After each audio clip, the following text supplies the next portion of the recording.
Welcome, my friends. Welcome back. We're going to look into common Rook Endgames. That's been asked by a couple of our friends, and I think it's a very good idea.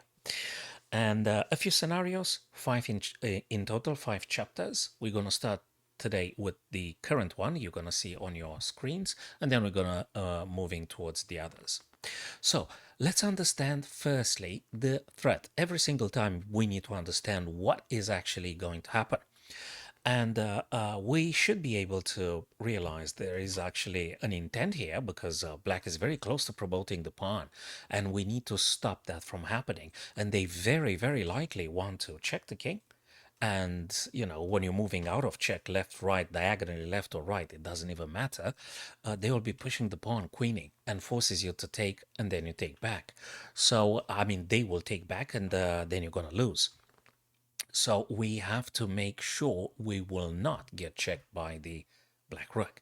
But that's not over yet, because it's very important whether we go e2, f2, or g2. Two of them are wrong, one is correct. Do you know which one is the correct one, my friends? I'll tell you which one is it, but probably some of you already realized that. And if not, that's perfectly fine. We're learning together, guys, so no worries about it. If we go e2 or f2, actually we lose. We lose here. And how do we lose? We lose via a skewer, and the white rook is gone. You're going to lose the white rook if you do that.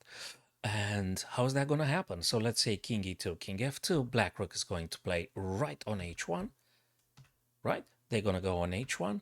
And if you say, yeah, but I'm taking the black pawn, right? Yeah, upon doing so, then there is the skewer. Rook to h2, skewering the king. King moves away, then they capture the rook, and rook and king versus king always wins, right?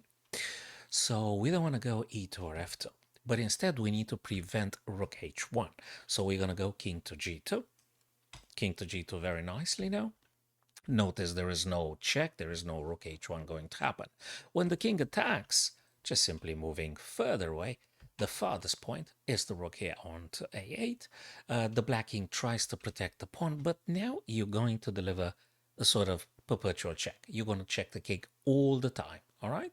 There is no way for your opponent here to make progress and push the pawn, because notice the rook is not able to check your king, right? And now it's white's turn. So you are absolutely required, don't play a king move, you've got to check the black king, forcing them away from the protection of the black pawn. So now you're going to check the king with rook b8, the black king has to move, and let's say they go e3, you're going to check it again, because the purpose for white here is to draw, and perpetual repetition, threefold repetition, 50 move, it's perfectly fine as long as we do not lose and draw, right? So that is the first scenario, the first chapter, my friends, and I'd be more than happy to continue.